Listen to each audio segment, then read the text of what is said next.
Il ne reste que quelques minutes à ma vie, tout au plus quelques heures, je sens que je faiblis. Mon frère est mort hier au milieu du désert, je suis maintenant le dernier humain de la terre.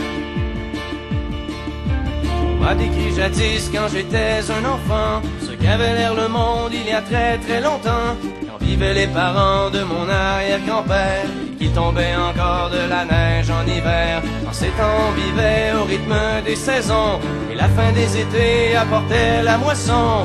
Une eau pure et limpide coulait dans les ruisseaux, où venaient s'abreuver chevreuils et orignaux. Et moi je n'ai vu qu'une planète désolante, paysage lunaire et chaleur suffocante, et tous mes amis mourir par la soif ou la faim, comme tombent les mouches, jusqu'à ce qu'il n'y ait plus rien. Plus rien, plus rien.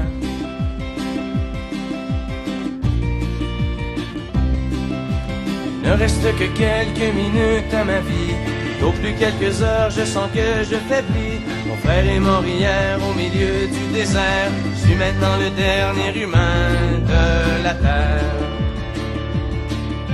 Ça a commencé il y a plusieurs années, alors que mes ancêtres étaient obnubilés par des bouts de papier que l'on appelait argent, qui rendaient certains hommes vraiment riches et puissants.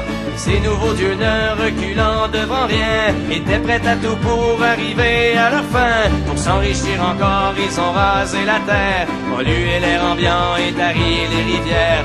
Et au bout de 100 ans, des gens se sont levés et les ont avertis qu'il fallait tout stopper. Mais ils n'ont pas compris cette sage prophétie, ces hommes-là ne parlaient qu'en termes de profit.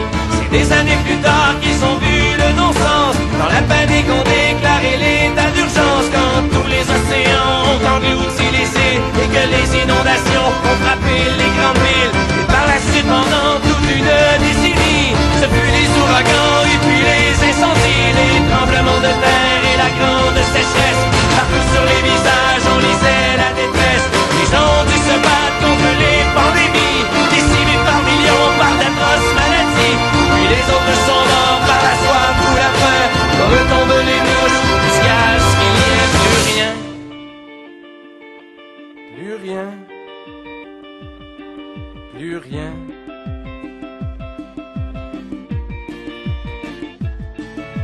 Mon frère est mort hier au milieu du désert, je suis maintenant le dernier humain de la terre. Au fond, l'intelligence qu'on nous avait donnée n'aura été qu'un beau cadeau empoisonné, car il ne reste que quelques minutes à la vie, tout au plus quelques heures, je sens que je faiblis. Je ne peux plus marcher, j'ai peine à respirer. Adieu l'humanité, adieu l'humanité.